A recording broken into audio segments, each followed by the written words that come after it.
Blog Talk Radio. Hello, folks. How are you doing in 2016? I'm saying it for the first time here on the Danny Tisdale Show on Harlem World Podcast Radio, and it's great to be here with you in this new year. I had a great New Year's and holiday. Let me not miss talking about that a little bit, which is to say I had a great one.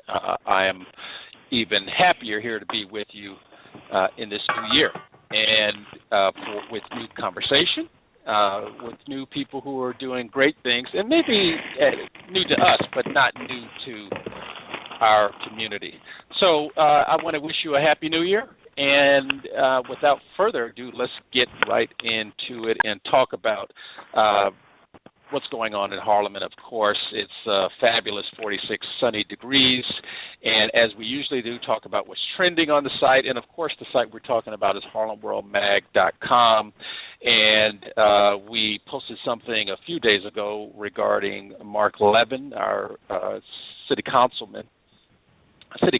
member, who is talking about the new construction plans underway in conversation for a Harlem ferry that existed back in the day, and there's conversation about reigniting that Harlem ferry that was on 125th Street and really along the shoreline there in West Harlem.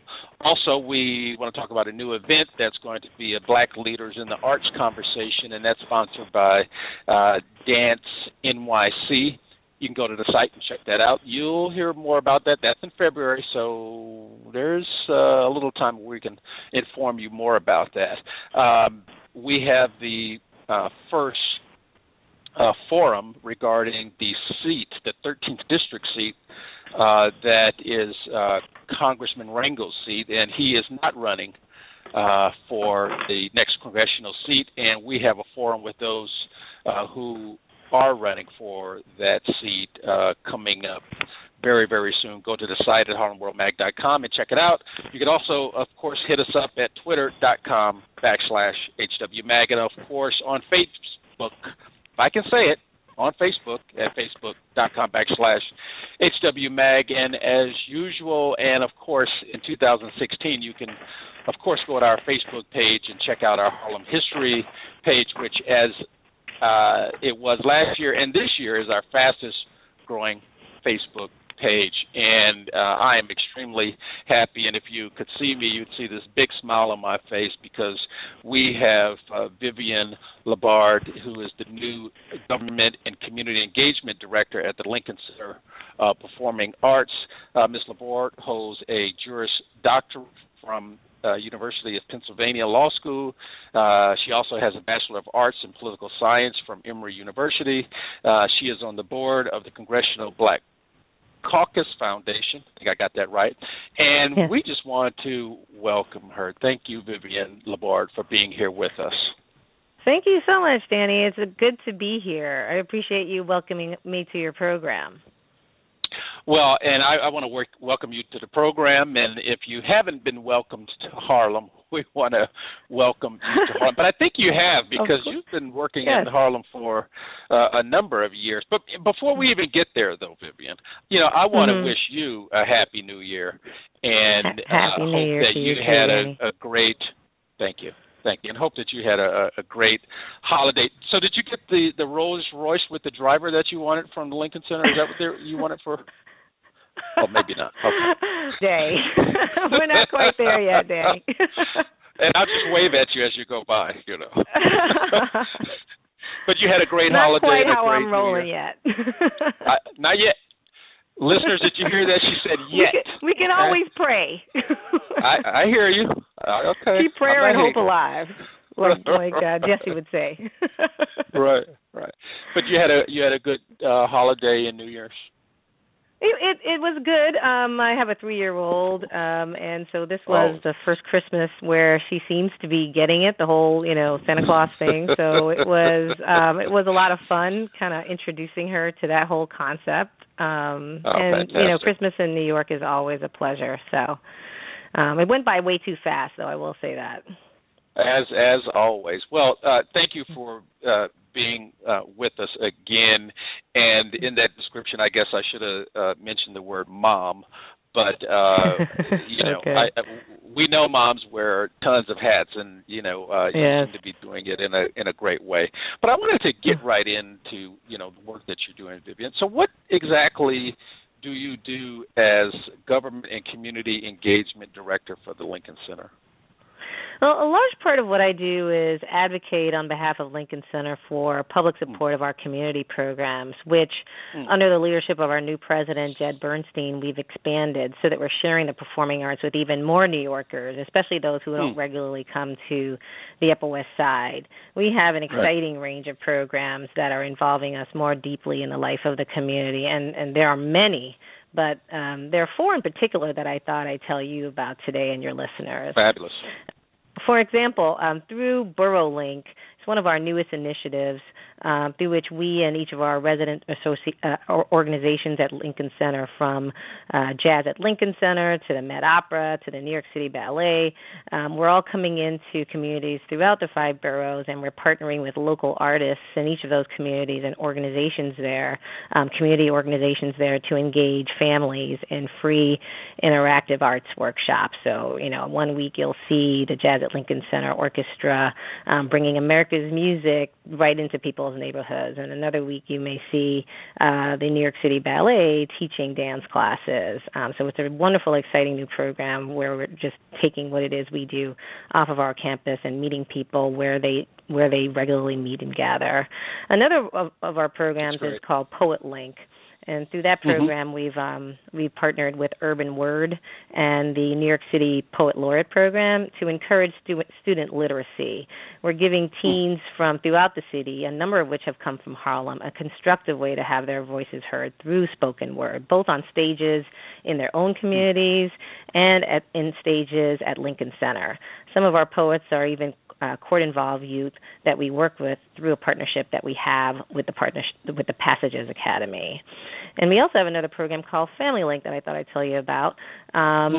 This year we've partnered with a number of social services agencies, including Goddard, Riverside, the Lincoln Square Neighborhood Center, and District 7 schools, to bring families, including families from Harlem, to Lincoln Center to enjoy things like benefits like orchestra-level seats at little or no cost to performances like the Nutcracker or the New York City Ballet, and we also give them behind-the-scenes experiences with artists and VIP treatment at our Lincoln Center Out of Doors programming during the summer. But I also really wanted to talk to you about what we're doing through our pre-K through 12 programs in Harlem. Certainly. As you may know, 10% of New York City's 1,700 public schools have little to no arts programming. So as a result, there are thousands of students in New York City that lack even a single day of the performing arts in their school day. And to bridge that gap, we have a number of partnerships with the Department of Education and with elected officials around the city that are aimed at addressing these inequities that exist across the city. Our pre-K through 12 programs engage over 25,000 students from over 200 schools in New York City, including almost 20 schools in Harlem, where we are working with teachers and with students to integrate the arts into the curriculum and to engage students in arts experiences. For instance, one of our schools is the Frederick Douglass Academy. That's a school that we've worked with for the past 15 years, and we've had wonderful support from Councilwoman Inez Dickens in doing so. And we've also partnered with Councilman Mark Levine to bring our Arts in the Middle program to the Urban Assembly School for New Technologies. So through this work that we're doing in Harlem, we're doing a couple of things. We're helping to broaden the horizons for these students so that they're experiencing the art that's available in their own community. In our work in Harlem, we found that sometimes kids don't venture past a 2-block radius of their home and school, for instance. So they have no idea sometimes of the rich culture that already exists in their own backyard. So we Right. partnered with Harlem-based community organizations like Community Works to provide kids in some of our Harlem partner schools with local Harlem-based arts opportunities. Through these efforts, we've worked with wonderful Harlem-based artists like Diane Smith to take students on a visit to some of the great Harlem-based arts institutions like the Studio Museum of Harlem, and we've taken them on visits to some of the amazing mosaics that exist in the subways in Harlem, such as, the Vincent Smith mosaic of jazz greats like Charlie Parker, Miles Davis, Sarah Vaughan, and that exists at the 116th and Lenox subway station. And then we've also taken them to the Faith Reingold mosaic at the 125th Street station, where they can see that exhibit that features Malcolm X and Josephine Baker. It may be that these students pass these mosaics all the time, and they may or may not have noticed them, but what we try to do is we try to engage them in a comparative analysis of the history and the culture in those mosaics, and we talk to them about how what they saw in those mosaics relate to what's going on in the community and is reflected in places like, Minton's and Cecil on 118th Street. So, and we've taken students to the artwork at the 110th and Central Park West Station, which chronicles the Underground Railroad. So, in our efforts to expand their horizons about what's going on in their own neighborhoods, our goal has also been to increase their curiosity about the rest of the world, including what's happening, of course, on our campus at Lincoln Center. So in addition to engaging Harlem students in arts experiences in Harlem, we're engaging them also in arts experiences at Lincoln Center through programs such as our Meet the Artist program, which essentially is a field trip program that brings students from our Harlem school partners to Lincoln Center for campus tours and live performances absolutely free. And through this field trip program, we're hoping that we'll engage these students for the long term, helping them to see that, Lincoln Center is a place for all New Yorkers, not just those who frequent the Upper West Side. It's a place where, all cultures and genres are celebrated. Everybody knows us for the opera, for the ballet, for the Philharmonic, right. But we also have a rich, diverse array of programming that includes jazz, salsa, Afro-punk, spoken word. I'm sure most people wouldn't have thought they would have heard Lincoln Center and Afro-punk in the same sentence, but we had Afro-punk performances this past summer at our Lincoln Center Out of Doors program. So our goal is to build a lifelong relationship with Harlem and other communities across the city and engage new audiences from all over New York that'll keep them coming back for more. Well, and that's fantastic, and I have to say you are really doing some great work, and obviously when I say you, that includes obviously our dear friends at Lincoln Center. Lincoln Center. Yes, and what I really love is that you're engaging our youth and telling them stories about what's happening before they were born, during the time of their existence with us in this wonderful place we call the world, and how I think in some ways, too, they can get involved in the arts, whether it's at Lincoln Center or on the block in which they live. And I have ongoing conversations with some of the folks that I speak to about the STEM program, which is science, technology, and math in the classroom. And at the same time, I keep hearing, and I know how important it is to have arts within that conversation also. And I don't hear you saying that, but I get the feeling that the conversation is talking about how important it is to have arts within that conversation of whether it's kids in their classroom or kids at home or kids walking by places where there is art. Any response to that? Yeah, I mean, that's exactly right. It is critical to have the arts a part of the curriculum in our schools. I mean, part of our goal through our K through 12, pre-K through 12 program is to, help foster improvements in our schools. And, our way of doing it, of course, is through the arts. I mean, as you know, when kids get to a certain age, it's often tough to hold their attention. And we also have to keep in mind that every child has his or her own way of learning. And so what we're trying to do through these school programs is to give teachers additional tools to reach students through our pedagogy, which encourages students to think like an artist, which essentially is, a method through which we're trying to teach critical thinking and creative thinking skills. It involves the ability to notice deeply, to pose questions, to exhibit empathy, to identify patterns and to make connections. And these are skills that one can apply to their academic life, to their professional life, and to managing their life successfully in general, which explains why there tends to be a high correlation between the high level of arts engagements that we see in some students and their success in school. In fact, arts education has been shown to be a powerful tool for keeping students engaged in schools and for improving their academic outcomes, especially for children from low-income communities. I mean, there's lots of research that shows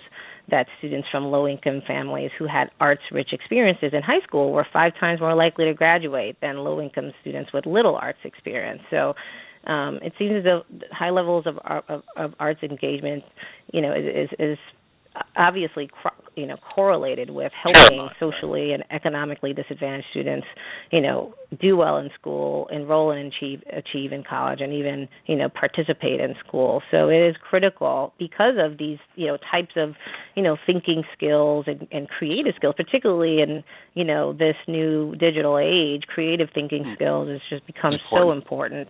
And so it's got to be a critical part of the conversation and the academic curriculum. But unfortunately, it's normally the first thing to get cut. Exactly, and certainly so. And we're already, believe it or not, Vivienne, at our halfway point. And I'm going to take a second just to do a quick station ID and let our listeners know they're listening to Harlem World Radio, and they're listening to the Danny Tisdale Show. And I'm speaking to Vivienne La Borde, and we are talking about her new position at the Lincoln Center, the arts, and all the things that come with that, and obviously some of the goals that are on her hit list as she moves forward. And Vivienne, I forgot to ask you, when was your first day? My first day job? Was actually at the end of March is when I first joined Lincoln Center. Oh, really? Okay. Yeah. Last year. Last year, indeed. Gosh, yes, it's indeed last year. As it flies by, I know. As we were talking about the new year and the holidays, and it's come and gone. And I had another quick question for you. You have a law degree from the University of Pennsylvania Law School. How do you make your way into being the head of an arts organization that does the work that you do? Yeah, well, I'm not the head. My boss, the big boss, Jed Bernstein, is the head, but I do head the government and community engagement department, and I report to the general counsel at Lincoln Center, a wonderful woman named Leslie Rosenthal. And, how did I make the transition? Well, I am part of the legal department, and in a way, it's sort of a quasi legal role, and it involves a lot of skills that one would use as a lawyer in terms of advocating for public support and being able to be a spokesperson the way that in a lot of ways lawyers are spokespersons for their clients. So I use a lot of the skills that I developed over my 15 years of practicing law, but I also have a strong connection to the arts from since I was a toddler, actually. I grew up in the United States Virgin Islands where, I was exposed to all types of arts, obviously the local arts of, calypso and reggae and steel band, but also I was engaged in piano lessons since I was a toddler and dance lessons, and I sang in choirs for a very long time. So I went to the Yes, indeed. When I was in high school, I attended the Interlochen Music Camp in Interlochen, Michigan, which is another performing arts center, where I had a wonderful experience. Yes, indeed. And so, the arts have always been a part of my DNA. My family is heavily involved in the arts as well. I mean, from since I was a toddler, I was going to choir rehearsals with my parents, and watching my dad play piano and organ in church. And so, you most definitely were involved. Yeah. Yes, indeed. And so, when as I said, I practiced law for 15 years, but I was always looking for an opportunity to find a way to bring my whole self to what it is I do. And when this opportunity presented itself, I ended up falling in love with the job because of the fact that, I was really able to bring my whole self, my whole soul to work, because of the passion and the love that I have for the arts, and because of the fact that I believe so much in what it is we're doing to try to enrich the lives of kids and families throughout our city, especially given the types of benefits that we've been talking about in terms Certainly. of academic achievement and, even therapeutic enrichment that comes from engagement in the arts, and, our commitment to bridging that gap so that, great art is accessible to all, given the fact that there's so much of a link between arts involvement and success in life. Yeah, and I think you're, as I've already said, and I think you understand, I really think that you guys are on the right track, and I think that the Lincoln Center Performing for the Arts has done a great job in putting you in position to do that and make the connections with the should I say, nonprofits, organizations, and you're working with some of the, you're working with NYCHA and some of the housing complexes in and around Harlem also, correctly? Yeah, that's right. Actually, and that's through our partnership with Goddard Riverside and Lincoln Square Neighborhood Center. And, so we have a huge commitment to making sure that we're engaging families from NYCHA housing. And we are actually in the process of right now looking into more ways that we can bring our programming to those families, invite them to our campus. And we're in the process of, partnering with even more organizations and with elected officials to make sure that we are bringing, those benefits to the NYCHA community. Absolutely. They are they're a huge priority for us in terms of, finding ways to engage new audiences. Yeah, and I can just imagine, project 50, 25 years out that you will end up nurturing really some great artists coming out of the community and especially out of some of those housing complexes. So I really give you guys your props. Yeah, we actually had a NYCHA talent showcase at Lincoln Center this past fantastic. Past June. I don't know if you know this, but NYCHA has a citywide talent show through which everyone participates in the show, and I guess they end up in sort of finals and they choose winners. And I didn't know that. Yeah, and then so the winners from across the city in the last 3 years have had a showcase at Lincoln Center in our David Rubenstein atrium. And this past June, it was an amazing display of talent. It was an absolutely outstanding evening. So much talent on that stage, and that's something that we're looking every to June? do again. Well, in this past year, it was in June, and we're actually hoping that, I'm not quite sure what the date will be this year, but I do know that we are looking to partner with NYCHA with Studio NYCHA is actually the part of the organization that runs this. But, we're looking to partner with them again in order to bring that program back to Lincoln Center. Like I said, we're also looking to find ways to get more NYCHA residents and get them involved in our Borough Link program, which is actually starting at the end of January. This year, we've partnered with the Manny Cantor Center downtown, but what we're hoping to do is get more NYCHA residents involved and be able to get them there and bring artists to NYCHA developments. These are all things that we're talking about doing, and we're hoping that we can make happen sometime soon. So more to come. Well, Vivi, I could tell that. Yes. Well, no, I'm just going to echo what you're saying, which is that in order for Lincoln Center to reach those goals, they had to put somebody in a place that really knew the community, can get the job done, and I think they've done that with you in the position. And, we're down, Vivienne, to our last, believe it or not, 4 minutes. And, of course, I've got about 40 questions for you. So I'll just try to get to the ones that are doable here. And right off, I was thinking about some of our parents that, listen to the show. You have any words of wisdom for maybe their little son or daughter who wants to follow in your footsteps and do some of the great work that you are doing and have done? Mm-hmm. Yeah.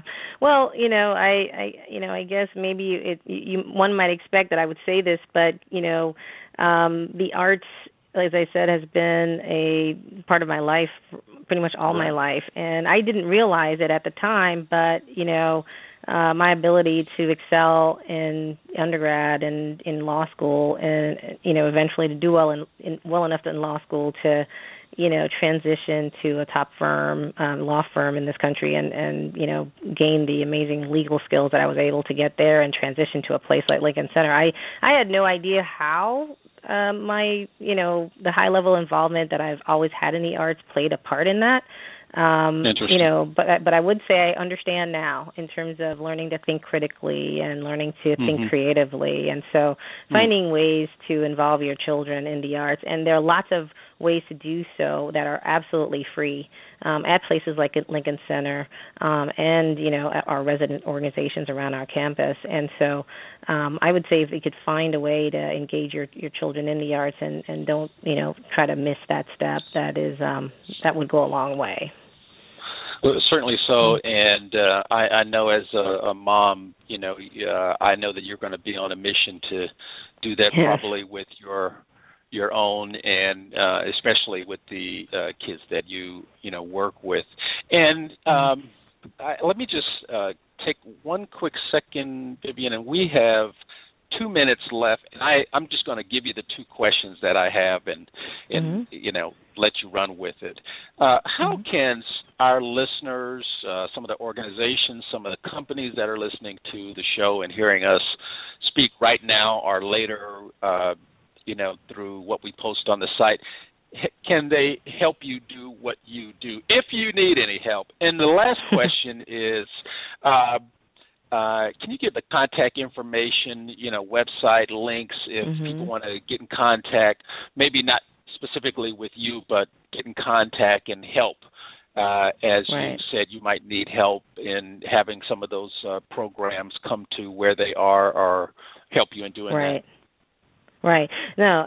Well, our website is www.lincolncenter.org, and you can go there to find out, a calendar of our events and find out more about our Lincoln Center Education Department, through which a lot of the programs that I mentioned, all of the programs that I mentioned, are run. But in terms of how you can help us do what we do, please support our programs. Please, come and check our calendar and show up and tell your elected officials the good work that we're doing and how much you want to make sure that, what it is we're doing continues. It's very important to us to partner with our elected officials to be able to bring these benefits to each community throughout New York. And so the more that, they hear from folks that have enjoyed our programs, the more we're able to make them happen. So. Well, and we know our Harlem listeners are in the mix because we post everything just about that you guys do, because we know you're doing great work. And I guess maybe it's a terrible metaphor, but if it's a great way to put the icing on the cake is to have someone like you, head up the program and make connections in and out of the community, especially Harlem, and have that circle completed with the kids and their families coming back to the program. Yes. Well, thank you. I appreciate you saying that, Danny. Well, no, it's true. And, Vivienne, we're at our last 10 seconds. I want to thank you for being on the show. And I may reach back out to you to have an update maybe somewhere down the line. Yes. But thank you for being on the show, and really look forward to your work. Thank you, Vivienne La Borde. I would welcome that. I look forward to being back on the show. Thanks for having me. Take care. Take care for you. Bye-bye. Bye.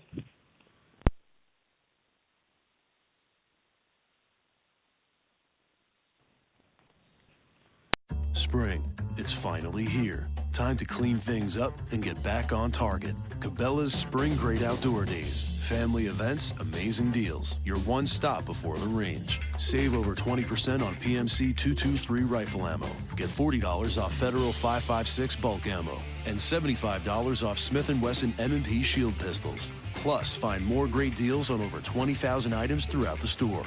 Don't miss out. Shop in-store or online at Cabela's.com. I've switched a lot of things in my life, but it's never worked out. I switched to being a vegetarian, but ate more bacon than ever. Every time I switch lines at the grocery store, I never pick the fast one. But one thing that totally worked out is I switched to Metro PCS and got a free Samsung Galaxy. Make the right switch too. Move to Metro PCS and get a free Samsung Galaxy J7 with a huge 5.5-inch screen. Metro PCS. Wireless. Figured out. Coverage not available in some areas. Plus sales tax. Excludes numbers on the T-Mobile network. See store for details, terms, and conditions.